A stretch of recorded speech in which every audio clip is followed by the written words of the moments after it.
Buenas noches. Ya se cumplieron 514 años del que sin duda es el acontecimiento más importante de los últimos siglos que cambió el rumbo de nuestra historia, el descubrimiento de América. Un encuentro entre dos mundos y dos culturas que hasta ese entonces se ignoraban, pero también una aventura larga y costosa que para nada fue accidental. Precisamente para redescubrir ese viaje por nuestras raíces nos acompaña la historiadora Diana Uribe en este segundo especial de Caracol Televisión. Diana, buenas noches. Buenas noches. ¿Qué estaba pasando con España en 1492? ¿En qué condiciones políticas, sociales y económicas se encontraba? España en ese momento estaba en un proceso de creación de un Estado nacional. Se estaban convirtiendo en un país. Ellos se van a convertir en un país, primero, mediante la expulsión de los moros, o sea, de los árabes que habían estado 6 siglos, allá 7 siglos, y que habían traído un portento de civilización, los expulsan. Van a expulsar a los judíos, que era la intelectualidad del mundo del califato de Córdoba, y digamos sobre un proyecto de una profunda intolerancia con respecto a los pueblos que estaban, ellos se van a centrar sobre un proyecto católico y un proyecto de los reinos godos que estaban en las orillas del mundo del Islam. Entonces ellos sacan a los árabes de la península y estos pueblos de las orillas se van a convertir en protagónicos. Entonces están creando un Estado nacional. La cantidad de pueblos que estuvieron peleando durante mucho tiempo en lo que se llamaban las peleas entre moros y cristianos, se van a convertir en un solo ejército, en un ejército nacional. Entonces ahí se van a encontrar dos reinos, el reino de Castilla y el reino de Aragón.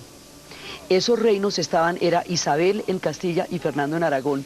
Cada uno necesitaba unir su reino a alguien que impidiera que los portugueses o los franceses accedieran al trono por las diferentes descendencias. Entonces ellos se unen para que ni Francia ni Portugal se apoderen de la naciente España y se van a montar en una biarquía, el doble reino, o sea, cada uno de esos reinos es autónomo. Eso le va a dar a Isabel también una autonomía muy grande. Entonces van a crear un Estado nacional, monárquico, católico, unitario, y es uno de los primeros estados nacionales en Europa, junto con Portugal, y más adelante Francia e Inglaterra. ¿Pero qué le estaba apostando entonces España luego de esa unión tan perfecta económicamente? Estaba en un momento de la historia muy bueno. ¿A qué le estaba apostando en este nuevo proyecto de Cristóbal Colón? Lo que pasa es que ahí hay una particularidad. Esta recién formada España es un país que no tiene en ese momento experiencia en la navegación. Los portugueses habían navegado el mundo entero desde el momento en que Enrique el Navegante desarrolló los grandes proyectos de las rutas. Los genoveses eran los más duros. En ese momento las ciudades más grandes era en Italia. Londres era una pequeña aldea, Madrid era pequeñita, digamos, apenas se estaba desarrollando Europa. El resto del Asia, el mundo del continente asiático era una gran civilización. La China era Ming, Japón era el periodo Edo, era un tiempo, digamos, donde el mundo florecía alrededor. Europa hasta ahora despuntaba. Entonces resulta que los grandes navegantes ya tenían una idea de la tierra y España no. Entonces cuando Cristóbal Colón propone el proyecto, ese cuento no se lo podía echar ni a los genoveses, ni a los portugueses, ni a los venecianos, porque ese cuento era muy reforzado. Era un cuento de que la tierra era un poco más pequeña de lo que se había imaginado, que se podía llegar por otras partes. Digamos, era un cuento que iba en contra de los conocimientos de navegación de la época. Entonces se necesitaba alguien que no se supiera la navegación para que le pudiera creer ese cuento. Entonces ella finalmente pues no tiene nada que perder. Ella es autónoma porque ella es la reina de Castilla, o sea, Fernando no va a gobernar sobre Castilla. Y además hay una paridad. Tanto Porta tanto Isabel como Fernando. Quiere decir que los dos son dueños. Ella puede disponer de su fortuna. Ella es reina de Castilla. A la final a ella le parece que no tiene nada que perder ahí. Y no tiene un conocimiento de navegación como para que le parezca loco el proyecto que sí le había parecido a los portugueses y a los genoveses. Entonces el hombre le plantea otra ruta para llegar al Asia, porque el Asia es donde está la jugada, o sea, la esquina del movimiento es el Asia en ese momento, porque es donde están las especies, donde están las maderas, donde está todo lo preciado, donde están las rutas. O sea, también hay una cantidad de rutas que se han venido desarrollando, la ruta de la seda, la liga hanseática, las rutas del Mediterráneo, todo eso eran las rutas que venían funcionando. Esto que se propone es una nueva ruta. Entonces ella la piensa y dice, si España se queda con una nueva ruta y tiene acceso a todas esas mercancías, pues eso a España le puede dar un auge, un impulso muy grande. Entonces intentemos mirar un poco en el mapa cuál fue ese proyecto inicial que tenía Colón de conquista. Él tenía el proyecto, era como él concebía el proyecto, él pensaba que se venía por el otro lado y que iba a llegar, digamos, que el mundo era más pequeño y que a este lado había un atajo, una ruta más corta para llegar a la India y para llegar a Japón. Pero no concebía un continente entre Europa y Asia. No, porque es que eso no estaba pintado en ningún momento. O sea, eso, digamos, fue la sorpresa más grande de toda la historia, que hubiera una masa de tierra en la mitad. Él llega de carambola. Bueno, Diana, en ese orden de ideas, entonces Colón emprende el proyecto, obtiene el apoyo de la corona. Finalmente, ¿cuál es la ruta que termina siendo? Pues mira, él durante los primeros años, él está convencido que había llegado a Zipango, que era como le decían a Japacatay, que era como le decían a la India. Él estaba convencido que había llegado al Asia. Y la había encontrado insular, pero bueno, el Asia es insular.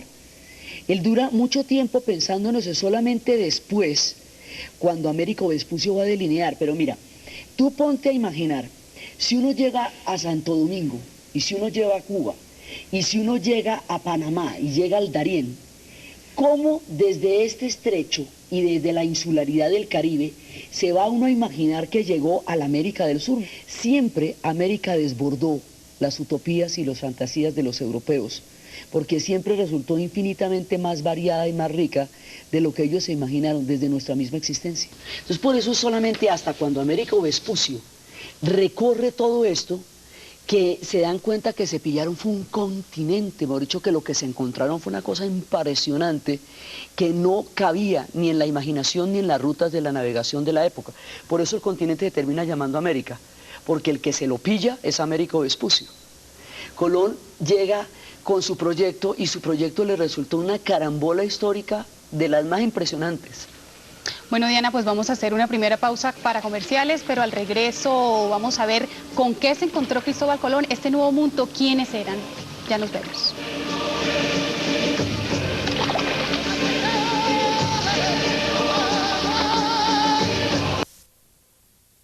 El descubrimiento de América. Diana, llegó ese 12 de octubre de 1492.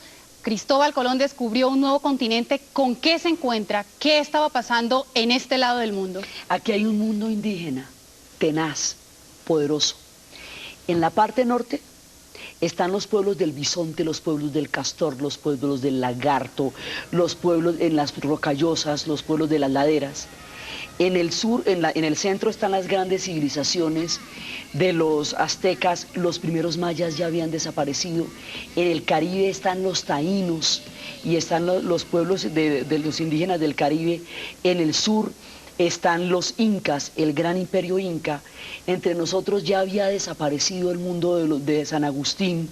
Están los pueblos de la sabana, están una cantidad de pueblos que tenían todo un solle cósmico, toda una mirada del mundo y un acervo milenario y ancestral con diferentes grados de civilización. ¿Y en qué consistía esa mirada de los indígenas? Ellos tenían una cosmovisión muy rica, calendarios exactos, sistemas matemáticos de altísima precisión.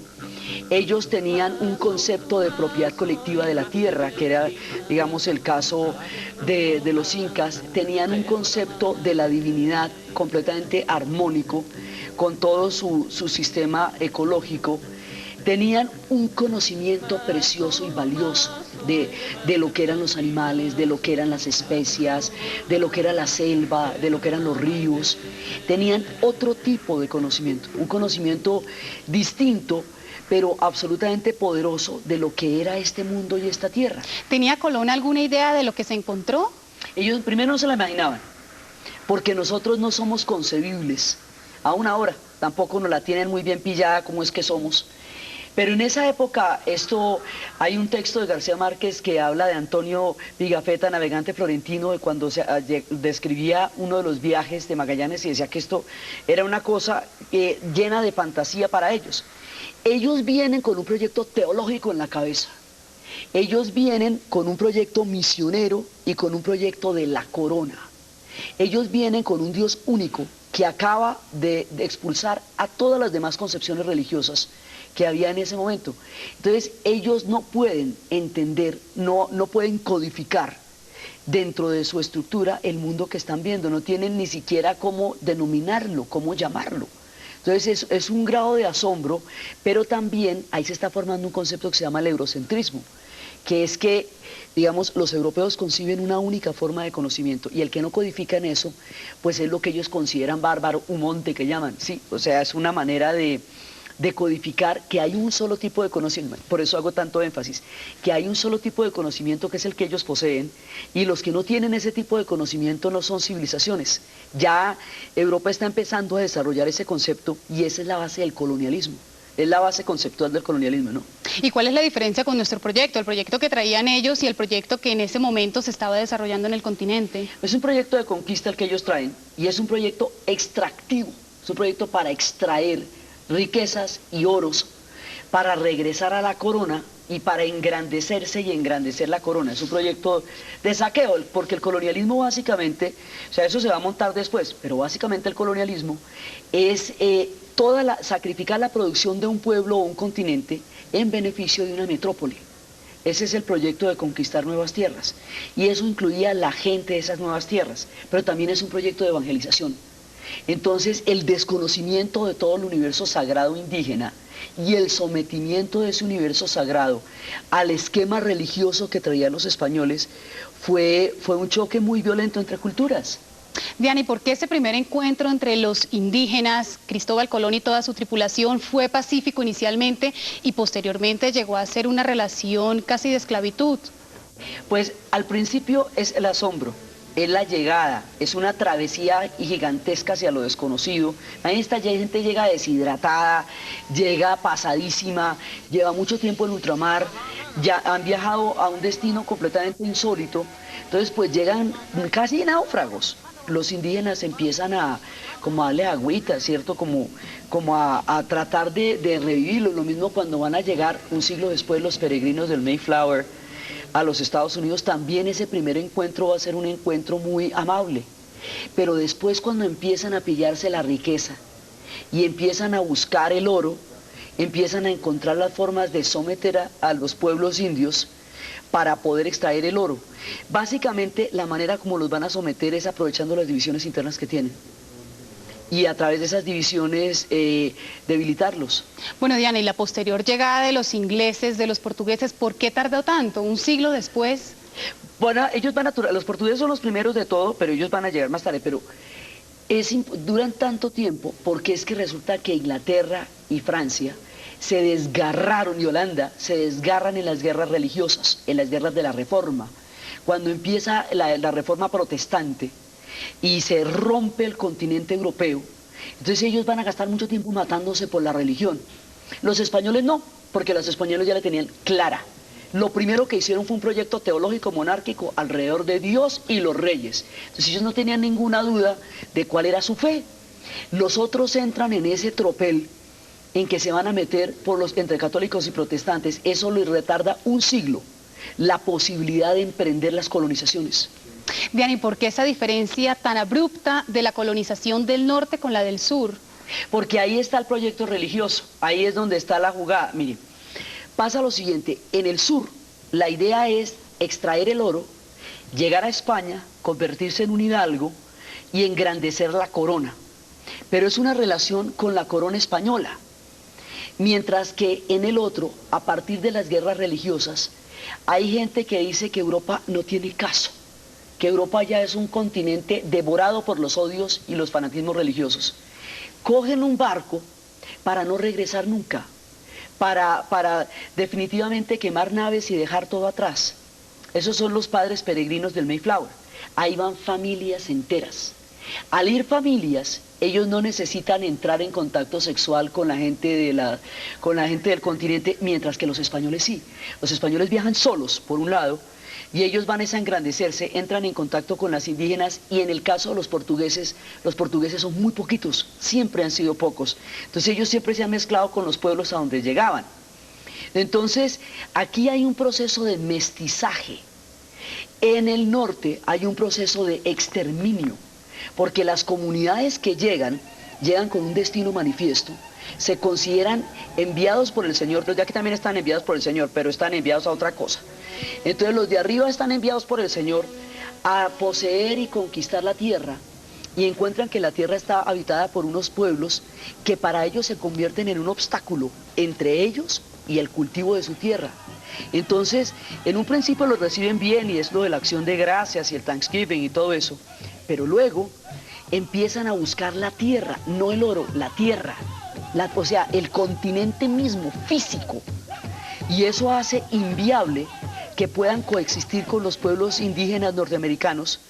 Los van exterminando, y los van exterminando durante 4 siglos hasta el siglo XIX, en que los esclavizan, los someten y los dejan convertidos en escombros, digamos, en espectros en las reservaciones como hoy están. Es la parte más dura de la colonización del mundo indígena, la del norte, porque además es terriblemente racista, es excluyente, o sea, no hay un lugar para el proyecto de las 13 colonias para los pueblos indígenas, no lo hay. Mientras que aquí sí. Aquí se necesita esa fuerza para trabajar, se necesita su información para conseguir el oro. O sea, aquí hay unos intereses comerciales distintos que hacen que se necesite el mundo indígena. Arriba, el mundo indígena simplemente es un estorbo entre un destino manifiesto religioso y la tierra. Diana, mucho se ha cuestionado sobre la calidad de los conquistadores, de quienes venían a bordo de esas 3 carabelas. ¿Quiénes eran verdaderamente estas personas que venían con Cristóbal Colón? Lo que pasa es que España en el momento tiene sus intereses mucho más centrados hacia Europa. Y después, cuando Isabel y Felipe, cuando vayan a tener la fusión de los 2 reinos, entre Felipe el Hermoso y Juana la Loca, y llegue el tiempo de los Austrias, ahí ellos van a juntar todos los reinos para crear una Europa única, casi toda bajo el mando español, que es el famoso imperio donde no se ocultaba el sol. Entonces ahí van a aparecer los tercios españoles. Entonces los tercios españoles son, digamos, como el escuadrón élite del imperio. Aquellos que no estaban en los tercios, aquellos que eran como el segundo de la familia, como el calavera de la familia, venían a América. No necesariamente delincuentes, aunque sí hubo conmutación de sentencias de muerte por viajes a América. Y cuando hubo la crisis de Andalucía, pues mucha gente de Andalucía se vino para acá. Digamos, pues haz de cuenta como si en una situación como la que nosotros vivimos en este momento se descubre un nuevo mundo. Pues ¿quién se va? Pues todo el que puede, ¿cierto? Se va todo el mundo para allá también. Entonces aquí se venía todos los que, porque era una nueva oportunidad, lo que le da un marco bufo a las pretensiones de apellidos y argots que existen en las nuevas tierras del mestizaje. Eso queda chistoso. Diana, y curiosamente los conquistadores venían con un proyecto religioso, pero a bordo de estas 3 carabelas no venían sacerdotes. Vamos a hacer una segunda pausa para comerciales y al regreso vamos a estudiar la América hoy, 514 años después, qué es lo que queda de ese descubrimiento.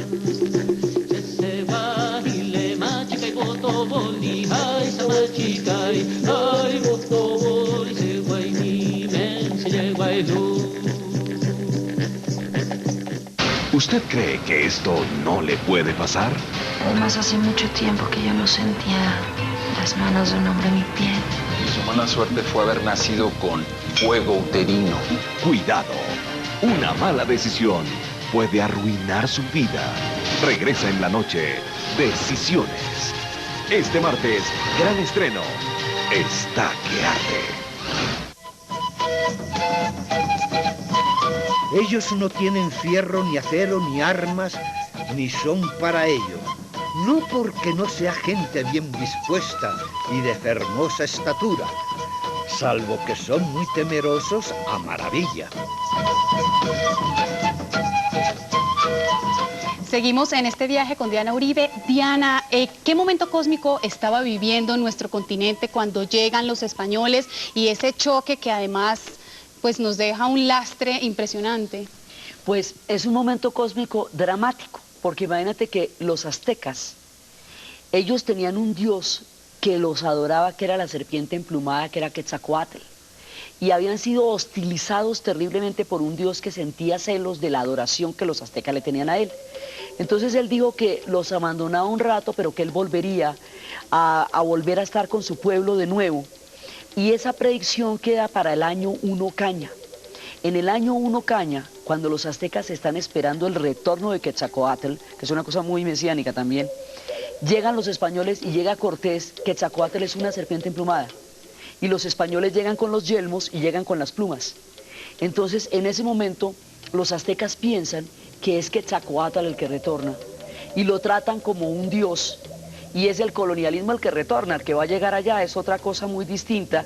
Y él, Cortés se pilla, porque entre otras cosas Maquiavelo es europeo y Divide y triunfarás fue la ley, que los aztecas han esclavizado pueblos brutalmente. Entra en contacto con los pueblos que han esclavizado y a través de la polémica figura de la Malinche, que fue la que tradujo a las lenguas, ella era una mujer de uno de esos pueblos esclavizados. Entonces ella les traduce las lenguas y permite que ellos entren en ese mundo. Entonces ellos se alían con los pueblos que han sido esclavizados por los aztecas y pelean contra los aztecas y así es que los van a derrotar, siendo mucho menos es por las alianzas que establecen. En el caso de México, en el caso del Perú, que finalmente el imperio va a ser México y el Perú, todos los demás somos subsidiados, México y Perú es la dureza. En el caso del Perú, el Inca se podía casar solamente con la hermana y solo con la hermana podía tener hijos. Un Inca se enamora de otra mujer y tiene hijos con la hermana y con la otra mujer. Eso da 2 descendencias. Esas 2 descendencias producen una guerra civil. El hijo de la otra mujer era Atahualpa. Entonces cuando se produce la guerra civil por las 2 descendencias, llega Pizarro y los encuentra divididos. Entonces es un momento cósmico muy trágico el que hace que la llegada de los españoles coja a los pueblos de América en una situación de debilidad o de enfrentamiento que ellos rápidamente van a aprovechar para penetrar en el continente e imponer su cultura y arrasar la que estaba en ese momento. Bien, ¿y por qué si éramos una cultura tan fuerte, tardó tanto el proceso de independencia? 400, un poco más de 400 años después es que los pueblos y el continente deciden levantarse en armas y pelear por sus tierras y por su herencia. Nosotros vamos a empezar el proceso de independencia a partir de la invasión napoleónica a la península ibérica.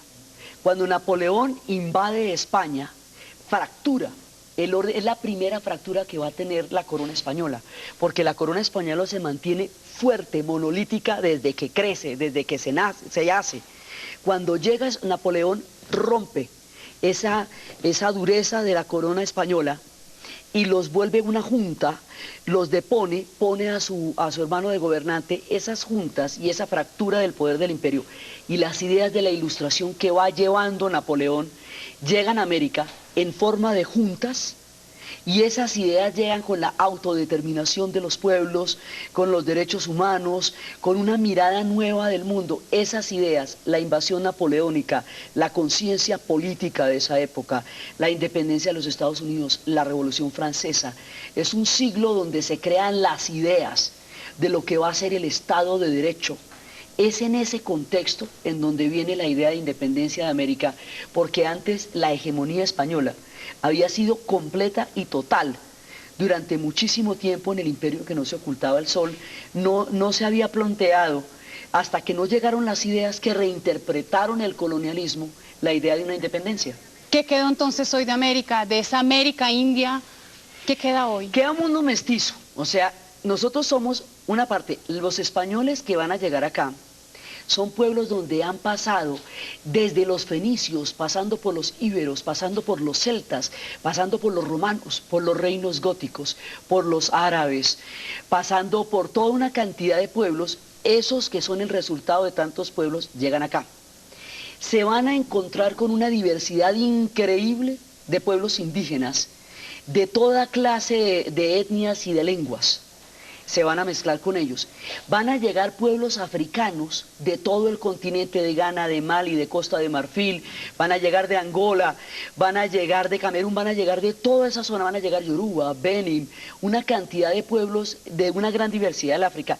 Todo eso se va a mezclar y el resultado de eso somos los aquí presentes, televidentes, audiencia y público en general, de un fenómeno que es muy particular aquí que se llama mestizaje. Entonces, dentro de eso, o sea, tenemos la ventaja de que aquí, pues imagínense, cualquier racismo queda ridículo. Eso en general lo es, pero aquí no tiene sentido porque el mestizaje es la amalgama. Finalmente nosotros quedamos hechos de todos los pueblos de la tierra, como una cita del Talmud que dice el hombre del que se hizo el barro de Adán, venía de todos de los polvos de los rincones del mundo, de todos los polvos de la tierra. Entonces nosotros resultamos siendo la suma de todos esos pueblos. Ahora, nosotros como pueblos tenemos una herencia cortada, porque no podemos recuperar ese mundo indígena. Entonces, nosotros podemos rastrear nuestros apellidos solamente en la parte europea y solamente hasta la sexta generación, si mucho. Si tú te pones a pensar fuera de una persona que venga de inmigraciones de otro lado, hacia la sexta generación se pierden los rastros. Y nosotros ya no sabemos de ahí quién más está atrás. El mundo indígena, en términos de nuestros apellidos, se pierde en su gran mayoría, y el mundo africano se vuelve también muy difícil de recuperar e integrar para nosotros, pero nosotros somos la suma de todas esas cosas. ¿Qué queda de los indígenas? A los indígenas la independencia no les va a hacer ningún tipo de cambio, porque la república y los proyectos de autonomía no tuvieron una actitud con el pueblo indígena distinta de la que han tenido los españoles, porque ya el prejuicio de la idea del criollo y de todo eso se había arraigado profundamente. El colonialismo desprecia a aquellos a los que somete, y eso lo convierte en parte de la cultura. El mundo indígena no va a sentir ningún cambio en la independencia. Diana, ¿y logran los indígenas solo hasta 514 años después reivindicar un poco su causa? Vemos en Bolivia Evo Morales, después de tanto tiempo, logra llegar a la presidencia. Pues en Colombia está la Constitución del 91, que es la primera constitución que reconoce a un país multiétnico, lo cual es una verdad y a puño, pues en el solo Baupés hay 33 etnias. Pero después, ahora, después de 500 años, después de toda la cantidad de luchas, los indígenas están desarrollando unos destinos políticos en América Latina.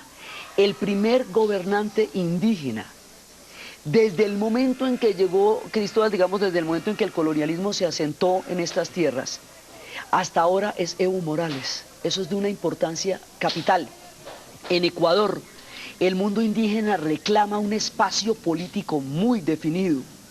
Digamos, es un momento en que los pueblos indígenas están encontrando una salida y una propuesta política para el continente, y es un momento en que dicen: la propuesta de los hombres blancos no logra integrar sociedades. Esto es una propuesta diferente y es una manera de tratar de hacer entender otras realidades. Los arhuacos piden que se respete la línea negra que los dioses establecieron para partir las 4 comunidades, los arhuacos, los wiwas, los cogis, para que puedan estar allá y puedan entender frente a los proyectos de desarrollo que esos son territorios sagrados.